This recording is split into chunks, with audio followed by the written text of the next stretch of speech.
Hey, what's up guys, it's Theo for Final Concept. So today we are going to create a trifold design in Adobe Photoshop. So let's just get started.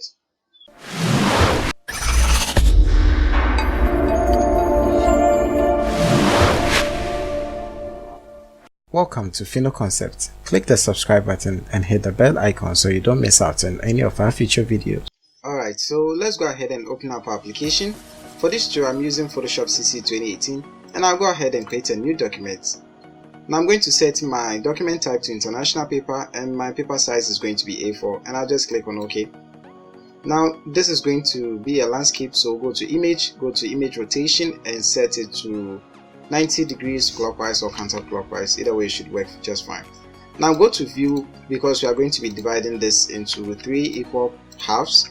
Just go to view, click on new guide layout. Make sure that the preset is set to custom. Make sure that row is unchecked and columns is checked. Now set the number to 3, everything else should just be empty. Now at first this is what I used to do before I found out about this area.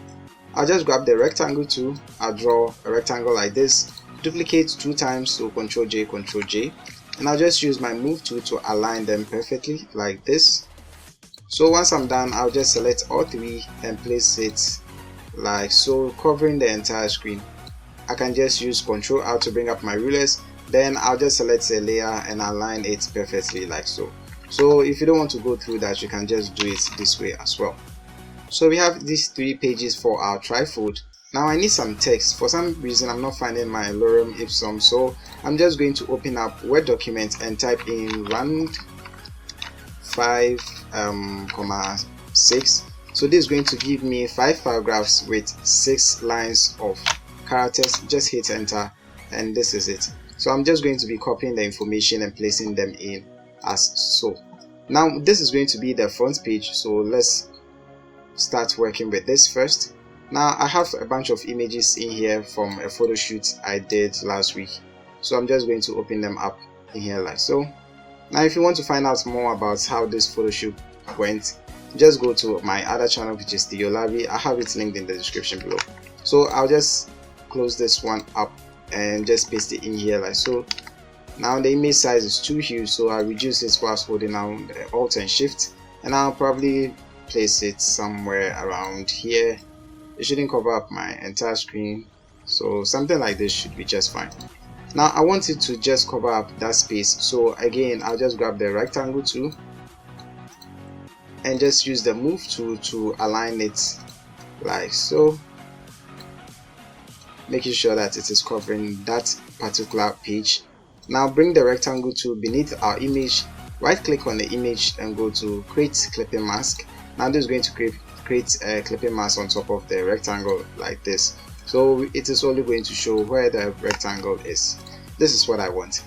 Now I'm basically going to duplicate this, so for the second one I'll just place it here so that all my content is also going to be there like so. Now you can go ahead and just change the color so that it doesn't confuse you. We don't actually need it, but you can just go ahead and do that. Now the next thing I'm going to do is actually bring up another image, so I'll just place this also on top of this one, reduce the size to something like this, and also place it somewhere around here. Now the third one doesn't have to be an image, it can be just a text, so that's what I'm going to do. So I'll create a new layer on top of everything I have here, and I'll grab the pen tool, making sure that the pen tool is set to shape and not path. So you go up here and change it to shape, and I'll just create a random shape like this. Hit enter on my keyboard to fill up that space. Now I'm getting a little bit of green here, so I'm just going to double click the shape and change it to that green color so that I get some form of uniformity. Or probably I should just use red because that's the color of a top, so I'll just sample it from there. Now I can bring this down using my arrow keys and place it somewhere around here should be just fine. So once I've done that, I think I should probably increase the size of this image. Also I'm just going to make it a clipping mask so that it will only show where that rectangle beneath it is. So right click, create clipping mask just like this. Now the third thing is I'm just going to copy this information and I'll just paste it in here. So if you have some form of terms and conditions, they can go in here. So that's actually what I'm going to type, terms and conditions, hit enter, and I'll just paste it in here like this. Now obviously I'm just going to make it a left align. Now there's something I actually had to do, that is I'll just click and drag, that way I get this rectangular selection so that all my text is going to be in there. It wouldn't be moving away like how you saw previously. And I'm just going to increase the size of the text to about let's try 16. I think we can stick with 16. I'm actually going to change the top text to about 24. Let's make it 22 for now and hit on OK. Now I can also just give it a space here and just use a rectangle tool to create a rectangle on top of it like this. Now obviously the rectangle has to be beneath and the text color has to change, so I'll double click and select that text and probably set it to that same red color we are using from here. And I think this is pretty cool. Obviously I'm not going to be using this color for the middle, so let's call this middle so that I don't confuse myself. I'll double click and set it to this same color. So now if you have some more information, you can also add that, so like contact us or something of that sort. I'm just going to duplicate mine and just paste it in here. So I'll probably name this contact us, and I'll reduce the size of this rectangle to something like this, or probably just leave it the same way so that I get some form of uniformity.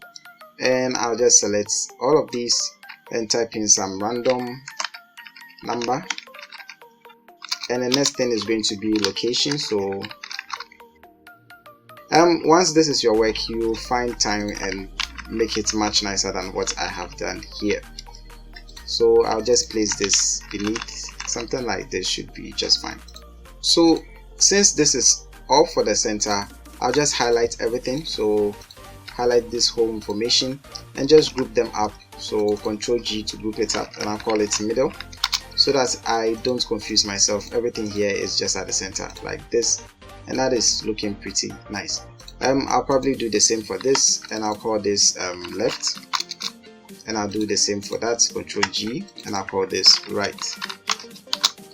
Now this is looking pretty neat already. If you have some form of information, you can also add that at these other corners. So let's just say I have a little bit of information. Now I'm not actually doing this for a client, so the information is pretty much on me. I'm just using my own discretion to create something. So let's just say I had this form of information. I can just paste it in here for more information or for more contact us, other things. I probably should edit this out, so just give me a second. Alright, now the image was way overexposed. I think it looks a little bit much better now. So yeah, let's say this is a makeup thing. So makeup with, I don't know, let's say Fatima, because that's the name. And I'll just place it here. Probably increase the size of this text to about 30, and you can pretty much just add in your own information. So I'll just duplicate this and place this also here like so. Now like I said, this is pretty much experimental. I haven't actually come up with some form of information, so let's just go with this. So this is supposed to be in the left side, it's actually supposed to be on top. So I just quickly change the information here.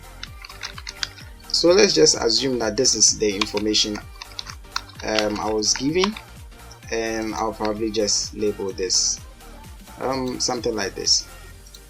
So basically that's it. That's how to create the front end. Now let's see if we have time for the back end, and let's just do that right now. Now for the back, we'll just be going through the same process like we did for the front, and I'm just going to be creating my rectangles like these. This way I can just use clipping mask to just mask everything onto that specific rectangle.